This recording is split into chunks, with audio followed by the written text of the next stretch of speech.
கடந்த முறை இதே போல இடைத்தேர்தல் நடந்தப்போ அண்ணாமலை அவர்கள் பெரிய 2 பக்கமும் சமரச முயற்சிகள்லாம் மேற்கொண்டார். ஓபிஎஸ் இபிஎஸ் அப்படின்னு ஒரு பொதுவாக ஒருத்தர் நிற்கணும் அப்படின்றதுல உறுதியாக இருந்தாங்க.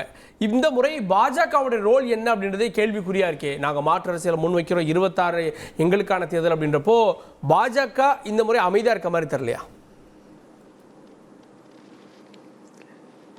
அறிவிப்பே இன்னைக்கு தான் வந்தது கார்கே சார். அறிவிப்பு வந்த உடனே இன்னைக்கே எல்லாத்தையும் இன்னும் ஒண்ணுமே ஆரம்பிக்கவே இல்லையே சார். நாமினேஷன் சொல்லி இருக்கிறாங்க. இருக்கட்டும், ஆமா, நாளைக்கு எல்லாமே கூடுவாங்க, எல்லா தலைவர்களும் சொல்லுவாங்க. சொன்ன பிறகு தானே ஒன்று வரும். நீங்க என்ன பண்றீங்க? இப்போதான் ஆரம்பிக்கிறோம். கல்யாணத்துக்கு எல்லாமே ரெடி ஆகட்டும். அப்புறம் ஃபர்ஸ்ட் மணமகன் யாரு மணமகள் யாரெல்லாம் பார்ப்போம். நான் என்ன சொல்றேன், தந்தி டிவிக்கு தான் இப்போ இடைத்தேர்தலில் அவ்வளோ ஆர்வம். எல்லாருமே பேசியிருக்காங்க. ஒரு வருஷத்துல இல்லை ஒரு வருஷத்துல பார்த்தீங்கன்னா சட்டமன்றத்துக்கே தேர்தல் வரப்போகுது. இதில் ஜெயிக்கிறவங்க கூட என்ன இருக்குது, ஷார்ட் டேர்ம் தான். ஸோ ஒரு வருஷத்துக்கு இருக்கக்கூடிய தேர்தலில் வந்து எல்லாருமே எந்த லெவலில் விகிதாச்சாரம், எந்த லெவலுக்கு இதனுடைய இதெல்லாம் வந்து தலைமை தானே முடிவு பண்ணோம். என்னை பொறுத்த வரைக்கும் எப்பவுமே ஆளுங்கட்சிக்கு தான் வந்து இடைத்தேர்தலில் ஜெயித்தே ஆக வேண்டும் என்ற ஒரு விடாப்பிடியான ஒரு விஷயம். எங்களுக்கு வந்து அப்படி இல்லையே. இப்போ வந்து இது தேர்தலில் நிற்கிறோமோ இல்லையான்றது எங்கள் கட்சி தலைமை முடிவு எடுத்த பிறகு தான் அதை பற்றியெல்லாம் நான் பேசுறது வந்து கரெக்டாக இருக்கும். ஆளுங்கட்சி இன்னைக்கு தேர்தல் நடந்தாலும் தோத்துரும் அப்படின்னு அண்ணாமலை தொடர்ந்து சொல்லிட்டு இருக்காரு. அப்படின்னா பாஜக வந்து நிப்பாட்டுறதானே அல்லது வந்து யாரையும் ஆதரிக்கிறதானே சால சிறந்ததா இருக்கும்? அண்ணாமலை சார் சொல்றது வந்து பொது தேர்தல் வரக்கூடிய தேர்தல் வந்து இப்போதைக்கு வந்து சட்டமன்ற தேர்தலை வந்து எங்க தலைவர் முன்னிறுத்தி பேசுறார். சட்டசபை தேர்தலை முன்னிறுத்தி பேசுறது வந்து இடைத்தேர்தலுக்கு அண்ணாமலை சார் எங்க வந்து சொன்னாரு? அண்ணாமலை சார் எங்க சொன்னார்? சட்டமன்ற தேர்தலுக்கு இப்போ இருக்கக்கூடிய மக்கள் வெறுப்பு, மக்களுடைய இது, ஆளுங்கட்சி வந்து ஆட்சியில் இல்லாத சமயத்தில் 2500 ரூபாய் ஒரு மாநில முதல்வர் கொடுக்கறச்சு 5000 ரூபாய் கேட்பாங்க. அதே இவங்க ஆட்சியில் வந்தால் மட்டும் கஜானாவில் பணம் இருக்குது, மற்ற விஷயங்கள் அந்த விஷயங்கள் இந்த விஷயங்கள்லாம் சொல்லிட்டு கரும்பும் வெல்லமும் சேர்த்து கொடுத்துட்டு போயிடுவாங்க. இதெல்லாம் வந்து அரசியலில் இருக்கக்கூடிய விஷயம் தானே. எதிர்கட்சியாக இருக்கக்கூடிய சமயத்தில் பேசக்கூடியது ஒன்று, ஆளுங்கட்சியாக வந்த சமயத்தில் பேசக்கூடியது ஒன்று. உடனே வந்து சென்ட்ரல் வந்து இப்போது இதுவும் சொல்ல முடியாது. ஏன்னா வந்து ஜிஎஸ்டி கொடுக்கல அது கொடுக்கலன்னு தலைமைச் செயலாளர் வரைக்கும் இல்லை நான் என்ன சொல்கிறேன் பேசுகிறேன், அப்புறமா காசி முத்துமாணிக்கு அண்ணன் பொறுமையாக பேசிக்கிட்டோம். அவருக்கு நிறைய நேரம் இப்போ தானே ஆரம்பிச்சிருக்கிறதே விவாதத்தில். ஸோ எல்லாவுடைய டேக்ஸும் மற்ற விஷயங்களும் சரிக்கு சாரமாக வந்திருக்கிறதுன்றது வந்து மாநிலத்தில் இருக்கக்கூடிய அதிகாரிகளே வந்து எல்லாத்தையும் எக்ஸ்பிளைன் பண்ணியிருக்காங்க. ஸோ நான் என்ன கேட்குறேன், அரசியலில் வந்து எப்பவுமே வந்து ஆளுங்களுடைய சமயத்தில் வந்து ஒரு விஷயத்தையும் மாற்றி பேசுறது நாங்கள் கிடையாது. நாங்கள் இன்னைக்கும் அதை தான் சொல்கிறோம். அப்போ உங்களுடைய பார்வைன்றது பொது தேர்தல் நடந்தால் இதே இடத்துல வேற மாதிரி இருக்கும். இடைத்தேர்தல் அப்படின்றப்போ எழுதப்பட்ட ஃபார்முலா, இடைத்தேர்தல் ஆளுங்கட்சி அப்படின்றதா உங்களுடைய பார்வையா இருக்கு? ஆளுங்கட்சினாலும் நாங்கள் எங்களுடைய கட்சிக்கு என்னவோ அதை வந்து மக்கள் இடத்துல கொண்டு போவோம் சார். நாங்கள் வந்து என்றைக்குமே பின்வாங்கினதே இல்லையே. பின்வாங்க வேண்டும்னு எங்கள் தலைவங்க நினச்சா இது வேண்டாம், போட்டியிட வேண்டாம், இது வந்து வேற மாதிரி எலெக்ஷன் ஃபார்முலா இருக்கும்னா அதுக்கு தலைமை முடிவு பண்ணும். அது நான் சொல்கிறதுக்கு எனக்கு எந்த வித அறிகதையும் இல்லையே. நான் வந்து ஒன்லி செய்தி தொடர்பாளர் தான். இப்போ நீங்கள் கேட்குற கேள்வி இன்றைக்கி தான் வந்திருக்கு. நாளைக்கு ஈவினிங் டிபேட்டில் வந்து பேசுகிறச்சா கொஞ்சம் எங்களுக்கு வந்து தெளிவு ஏற்படும். இன்றைக்கு வரைக்கும் எங்கள் தலைவர்கள் மற்ற விஷயத்தில் வந்து தொடர்பில் பண்ணாலும் அவங்களுக்கும் வந்து இது நாளைக்கு பொலிட் பியூரோ தானே. தனிப்பட்ட ஒரு முடிவை பாரதிய ஜனதா கட்சியில் யாருமே எடுக்க முடியாது. ஓகே. ஸோ பொலிட் பியூரோ நாளைக்கே எங்களுக்கு தெரிய வரைச்சு பேசலாம். கேட்போம். நான் இதயதுல்லா அவர்கள்ட்ட முதல்ல இங்கே யார் போட்டிடுறா அப்படின்றதே ஒரு கேள்வியாக இருக்குது. இந்தியா கூட்டணி வெல்லும் அப்படின்னு முதலமைச்சர் சொல்கிறாரு. இந்தியா கூட்டணினா திமுக இருக்குது, காங்கிரஸ் இருக்குது, எல்லாம் இருக்காங்க. ஆனால் நாங்கள் தான் கேட்போம் அப்படின்றத செல்வ பெருந்தகை உறுதியாக இருக்கார். காங்கிரஸுக்கு ஒதுக்கப்படும் நினைக்கிறீங்க? அதை சொல்வதற்கு முன்பாக தினத்தந்தி டிவி ஏன் அதுக்குள்ளே இவ்வளோ அவசரப்பட்டுச்சுன்னு சகோதரர் செல்வி கேட்குறாரு. எல்லா இதுலையும் இன்றைக்கி தான். ஆமாம். ஆனால் இன்றைக்கி அதிகம் பேசுனது யார்? பாஜக தலைவர் அண்ணாமலை இந்த தேர்தலை பற்றி பேசியிருக்காரு. அவர் என்ன பேசினார்னு அவர் கேட்டிருந்தாருன்னா அநேகமாக இவர் கொஞ்சம் நல்லா பேசியிருக்க முடியும். அதனால் தேர்தல்னு வந்துருச்சு, பாஜகவுடைய தலைவர் அண்ணாமலை அதை பற்றி விரிவாக பேசிட்டாரு, நாங்கள் நிற்போங்கிற அளவுக்கு சொல்லியிருக்காரு. அப்படிப்பட்ட ஒரு சூழலில் நீங்கள் தேர்தலா இதுக்கு என்ன ஃபார்முலாவெல்லாம் பேச வேண்டிய அவசியம் இல்லை, எல்லாம் நார்மலாக தான் இருக்கும், ஒன்றும் கவலைப்பட வேண்டியதில்லை. ஏன் நார்மலாக இருக்குன்னா நடத்த போகிறது யார்? ஒன்றிய அரசுடைய, அதாவது பாஜக அரசுடைய தேர்தல் ஆணையம் தான் இந்த தேர்தல் நடத்த போகுது. தெரிஞ்ச விஷயம். தேர்தல் ஆணையம் அட்டானமஸ் பாடி சார். பாஜக அரசுடைய என்ன அது யார் நியமிச்சது? ஒரே நாள்ல நான் சொல்லி ஒரே நாள்ல ஒருத்தர் ரிசைன் பண்ண. தயவுசெய்து நான் பேசி முடிச்சுக்கிறேன். எல்லாரும் முதல் கட்ட இது தேர்தல் ஆணையம் நீங்க கேள்வி கேட்டதுனால சொல்றேன்.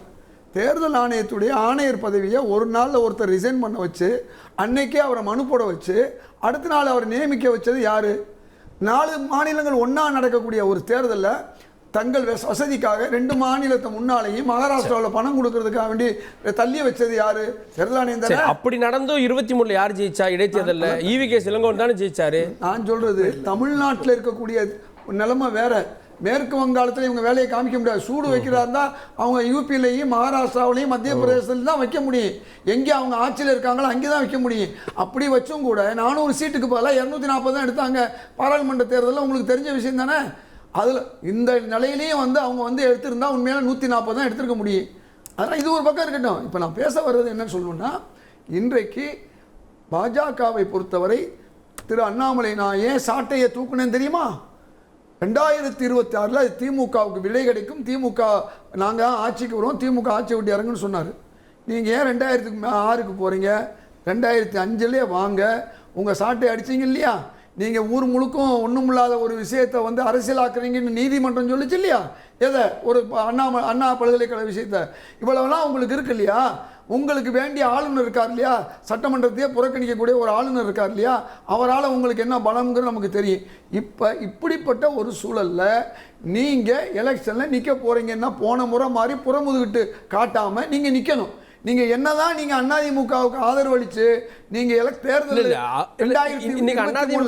பாஜக என்ன சார் இப்ப சொல்லல சார், நான் பேசிக்கிட்டு 2023 பிப்ரவரி மாசம் அன்னைக்கு ஏன் புறமுது காட்டி ஓடுனாங்க அன்னைக்கு நான் கேட்கிறேன். நீங்க என்னதான் பண்ணாலும் அதிமுக உங்களை சீண்டலையே, உங்களோட கூட்டணி அமைக்கிறதுக்கு விரும்பலையே. 2024 நடந்தது என்ன? எதுக்கு கேட்குறேன் நான் சொல்றேன்னா, பாஜகவை பொறுத்தவரை ஒன்று அவங்க நிற்கணுங்கிறது நின்று போட்டோம், யாருமே கேட்க போகல. இப்போ என்ன சொல்கிறோம், 2006 இந்த சாட்டை அடித்ததுனால 2006 இந்த பிரளயமே வந்துடும், மாற்றம் வந்துடும்னு திரு அண்ணாமலை சொல்கிறார் இல்லையா? அவர் எண்ணாமலே அதை சொல்லிட்டு இருக்காரு. நல்ல விஷயமா எண்ணாமலை சொன்னால் நம்ம என்ன செய்ய முடியும்? அப்போ ஒரு வாய்ப்பு அவருக்கு கிடைச்சிருக்கு. நீங்கள் 234 தொகுதியில் நீங்கள் நின்று ஜெயிக்கிறது அப்புறம் இருக்கட்டும். இந்த ஈரோடு தொகுதி, கொங்கு பகுதி, உங்க ஊருக்கு பக்கத்தில் உள்ள பகுதி, உங்க சாட்டையை இங்க காமிங்க, உங்க சாட்டையை இங்க காமிங்க. நம்ம சொல்றோம் நாளைக்கு முடிவு எடுப்போம்ன்றாங்க சார். எடுக்கட்டும்னு சொல்றேன். நான் கேட்கறது, நீங்க ஜெயிச்சு 26ல நான் சாட்டையை தூக்குனதுக்கு காரணமே 26 ஆட்சிக்கு உள்ள கவிழ்ப்பு அல்லது ஆட்சி இல்லாம திமுக ஆக்கிரமிப்பு சொல்றீங்க இல்லையா? வாங்க, ஒரு வருஷத்துக்கு முன்னே உங்களுக்கு வந்துருச்சு, பண்ணு பாருங்கன்னு தான் நம்ம சொல்றோம். அவங்கள வரவேணான்னு சொல்லல. நீங்க நாளைக்கு பழக்கம் போல அதிமுகவுக்காண்டி நாளைக்கு எப்படியாவது அதிமுக நமக்கு இப்போ கூட்டணி வரும், அதுக்காக நாங்க வாபஸ் வாங்குறோம்னு சொல்லாம நில்லுங்கன்னு தான் நம்ம சொல்றோம். சொல்லல. அடுத்து நீங்க கேட்ட கேள்விக்கே நான் வரலையே. இன்றைக்கு முதல்வர் என்ன சொல்லியிருக்காரு? தெளிவா சொல்லியிருக்காரு. இந்தியா கூட்டணி வெல்லு மட்டுமல்ல, இன்றைக்கு எங்களுடைய கூட்டத்தில் கலந்து கொண்டாரு. நம்முடைய காமராஜ் அரங்கத்தில் நடந்த கூட்டம், திரு மன்மோகன் சிங் அவர்களுக்கும் திரு இளங்கோவன் கூட்டம். அப்ப என்ன பேசினார் தெரியுமா? நான் திரு இளங்கோவன் அவர்களை பார்க்க போயிருந்தேன். என்னோடு அவர் சில விஷயங்களை பேச விரும்பினார். ஆனால் நான் என்னன்னு இவருக்கு தெரிஞ்சிருக்கும், என்ன பேச போறாருன்னு அவருக்கு தெரிஞ்சிருக்கும். நிச்சயமாக அவர் சொல்லிட்டு இளங்கோவனை புகழ்ந்திருக்காரு. அதனால என்ன நடக்கும், யார் நிற்பாங்கன்னு கேட்டீங்க இல்லையா? அது ஏற்கனவே காசிமுத்து மாணிக்கமும் சொல்லிட்டாரு. என்ன சொல்லிட்டாரு? திமுகவை பொறுத்தவரை ஒரு தேர்தலில் கூட்டணி கட்சி தோத்தா கூட அந்த இடத்துலையும் திமுக பண்ணுன்னு சொல்றாரு. முடிவு எடுக்க வேண்டியது யாரு? இந்த திமுக கூட்டணி மட்டுமல்ல, இந்தியா கூட்டணிக்கு தமிழ்நாட்டில் தலைமை தாங்கக்கூடியது யாரு? தமிழக முதல்வரும் திராவிட முன்னேற்ற கழகத்துடைய தலைவரும். அவர் எடுக்கிற முடிவு நல்ல முடிவா இருக்கும். அதை பொறுத்தவரை இது உரிமை என்பதால் எங்கள் தலைவர் செல்வ பெருந்தகை எங்களுக்கு கிடைக்கும் நம்புறாரு. அது ஒன்றும் பெரிய விஷயம் இல்லை. எது நல்லதோ நடக்கும். இந்தியா கூட்டணி ஒரு சில மாநிலங்கள்ல முன்ன பின்ன இருக்கலாம். தமிழ்நாட்டில் தெளிவா இருக்கு, வலிவா இருக்குது, ஒளிவா இருக்குது. அதனால நலிவுக்கு இங்க வேலை இல்லை. ஓகே செல்வி, திரு செல்வி. என்ன சொல்லுங்க. அதாவது 240 தொகுதியில் ஜெயிச்சிருக்கிறோம். 34. இவங்க இப்போ அந்த கணக்கே பேசிட்டு இருக்கிறாங்களே, அதை கேட்கவே மாட்டீங்களா கார்கே சார்? யார் ஆட்சியில் இருக்கிறோம் இப்போ? 240 தொகுதி 203வது முறை வந்திருக்கோம் சார். நாங்கள் கன்சிக்யூட்டிவ் 3வது முறை வந்திருக்கிறோம். இது வந்து மோடிஜிக்கு கிடைச்ச வெற்றி. பாரதிய ஜனதா கட்சி வந்து இன்னைக்கு வந்து இவங்க 100 தொகுதியில் ஜெயிச்சுட்டு 240 பற்றியே யோசிச்சுட்டு இருக்கிறாங்களே. இப்போ ஆட்சியில் யார் இருக்காங்க? இவங்க கூட்டணி ஆட்சியில் இருந்தால் அது நல்ல ஆட்சி. பாரதிய ஜனதா கட்சி கூட்டணி ஆட்சியில் இருந்தால் அது ஒரு மாதிரி அது இவங்களுக்கெல்லாம் வந்து அவ்வளோ இலக்காரமா? தேர்தல் ஆணையத்தை இன்னும் சந்தேகங்கள் ஆட்சியில் இருந்தார் சார். அவங்க தேர்தல் ஆணையத்து மேலே இன்னும் சந்தேகம். அதாவது தேர்தல் ஆணையம் வந்து காங்கிரஸில் இருந்தால் அது வந்து நல்ல ஆணையம், பிஜேபி கவர்மெண்ட் இருந்தால் அது பிஜேபி ஆணையம். இது வந்து காலங்காலமாக சொல்கிறது தானே. ஏன்னா தேர்தலை நான் என்ன கேட்குறேன், சுப்ரீம் கோர்ட் எதுக்கு இருக்குது இவங்களுக்கு? சுப்ரீம் கோர்ட்டில் போய் கேட்க வேண்டியதானே சார். தேர்தல் ஆணையம் அதாவது இவங்க பெங்களூரில் ஜெயிச்சாங்கன்னா, கர்நாடகாவில் ஜெயிச்சாங்கன்னா எலெக்ஷன் ஓட்டு ஓட்டிங் வந்து மிஷின் வந்து கரெக்டாக வேலை செய்யுது. அதே வந்து மற்ற ஊரில் ஓட்டிங் தோத்துட்டாங்கன்னா உடனே மிஷினில் ப்ராப்ளம், மிஷினில் வேலை செய்கிறோம். அதில் இதாயத்தில் ஒன்று சொன்னார், வட இந்தியாவில் தான் சூடு வைக்க முடியும், இங்கே வைக்க முடியாது. நிலையாளர்களா இல்லை வச்சா மக்களுக்கு புரிஞ்சுக்கோங்க. அதாவது அப்போ யூபியிலலாம் இவங்க லீடர்ஸ் எல்லாம் என்ன பண்ணிட்டு இருக்கிறாங்களா? குச்சி ஐஸ் சாப்பிட்றாங்களா? எனக்கு பதில் சொல்லுங்க சார். என்ன இது? இந்தியா முழுவதும் ஒரு எலெக்ஷன் மிஷின் என்ன சொன்னார் அகிலேஷ் யாதவ்? நான் 80 தொகுதியில் ஜெயிச்சா கூட, அந்த 80 தொகுதியில் நாங்க ஜெயிச்சா கூட நீங்க தப்பு பண்ணீங்கன்னு தான் நான் சொல்றேன் அப்படின்னு அகிலேஷ் யாதவ் ஏன் சொன்னார்னா, பண்ணியும் கூட என்ன பேச விட்டுருக்காங்க, என்ன பேச விடுங்க, இல்லைன்னா நான் உங்களை பேசவே விட மாட்டேன். நான் என்ன பேச விடுங்க, நீங்க பேசிட்டீங்க. கர்நாடகால தேர்தலில் இவங்க ஜெயிக்கிறச்சா அது நியாய தேர்தல். ஆனால் தெலுங்கானாவில் இவங்க ஜெயிக்கிற சமயத்தில் அது நியாய தேர்தல். ஆனால் எங்களுக்கு மட்டும் நாங்கள் எங்கே ஜெயித்தாலும் இப்போ வந்து மகாராஷ்டிராவில் ஜெயிச்சா அது அநியாய தேர்தல். மகாராஷ்டிராவில் இவங்க ஜெயிக்கிறச்ச அங்கே இருந்த தலைவர்களுக்கெல்லாம் ஒன்றும் தெரியாது. தமிழ்நாட்டில் இருக்கக்கூடிய இதயத்துள அண்ணனுக்கு மட்டும்தான் சட்டம் தேர்தல்லாம் கரெக்டாக தெரியும். ஏன் மகாராஷ்டிராவில் இவங்க தோற்றத்துக்கு காரணம்னு என்னன்னு கண்டுபிடிக்க சொல்லுங்கள். நான் என்ன கேட்குறேன், இவங்க 80 தொகுதியில் ஜெயிச்சா அது நாங்கள் பண்ண தவறு.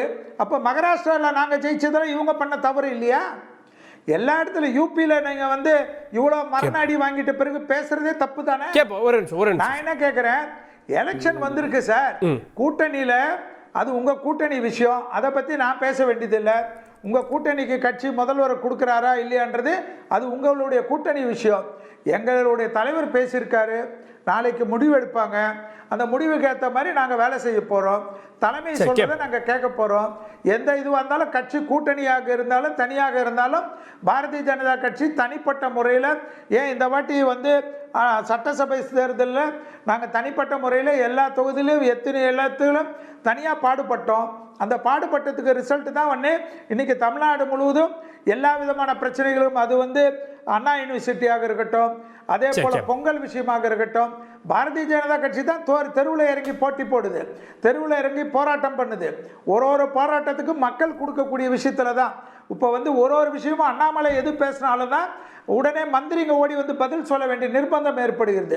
எல்லா விதத்திலும் மந்திரிங்க தூக்கத்தை கட்டி இருக்கிறது வந்து மாநில தலைவர் அண்ணாமலை சொல்லக்கூடிய ஒரு கேள்விகளுக்கு தான். என்ன சொல்றேன், சும்மா எலெக்ஷன் கமிஷனை குத்தம் சொல்றது, ஓட்டிங்க குத்தம் சொல்றது, இதெல்லாம் வந்து சார் ரொம்ப ஓல்ட் ஆயிடுச்சு. புதுசா நாங்க ஜெயிச்சா ஏத்துக்குவோம், பாஜக ஜெயிச்சா ஏத்துக்க மாட்டோம். என்ன